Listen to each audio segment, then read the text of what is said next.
Islam is not a religion of peace. Islam is fascist and it's violent, and we've had enough. Not just today, God bless our troops, we support our troops, but this is the end. It's the end. Enough's enough.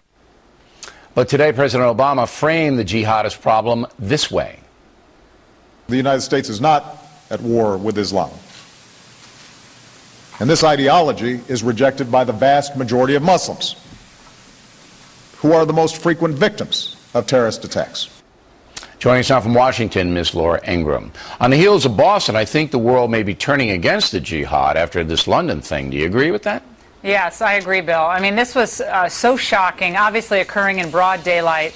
The 25-year-old young man who was murdered has a 2-year-old son, and he is being obviously remembered today in London as people giving interviews to various London news outlets saying, you know, they're worried for their own safety, and they're concerned that they have a whole separate group of people in Britain who are not assimilated and who are prone to radicalization and prone to this jihadist sentiment. So people are very, very concerned. I talked to a couple of friends of mine in London today, and they said, I mean, it's all everybody can talk about. Yeah, I think this is the turning point, because the United Kingdom has been very lenient with the Muslims. They let a lot of them in. As you rightly pointed out, most of them have not assimilated. They live in areas of London. They speak their home language. They have their home customs. They don't assimilate like American Muslims have here. In France, you have the same situation.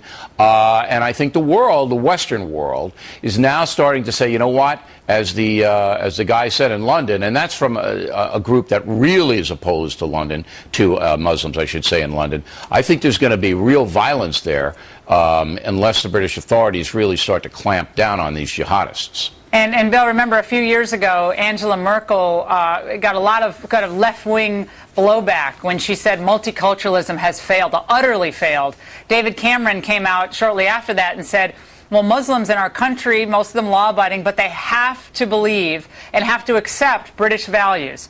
He was getting a lot of heat for that at the time, and he slowly has come along to being a little bit tougher in his rhetoric, but I mean, this has been brewing for a long time. I interviewed Peter Hitchens last week on my radio show, and he said, Laura, I come home to London, I don't even recognize London. It's not about color of skin. It's about a refusal, an adamant refusal on the part of so many new Londoners and new Brits from other parts of the world to refuse to accept the British tradition and British values. And that is setting up a clash of civilizations that, sadly, in areas like this lead to murder and death. As you said, it was so shocking to see a British soldier just walking down the street and these two thugs going over and trying to behead him. And the guy that you see, there's the soldier with the 2-year-old son, has blood on his hands, and there was just somebody there with a camera, and he's saying, hey, Allah told me to do this, and I'm going to do it. Bill, thank goodness that man, that terrorist, was videotaped. Yeah, because if he wasn't videotaped, we'd still have people on the left. Most of them on the left would say, well, we have to be very cautious about assigning motives here. He could have had a beef with the system, totally unrelated to his radical view of Islam. No, that wiped out any kind of speculation and sympathy.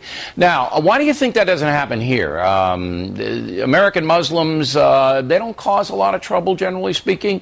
They've assimilated into our society. They're much better assimilated into American society. We obviously still have problems, and we saw what happened with Major Hassan.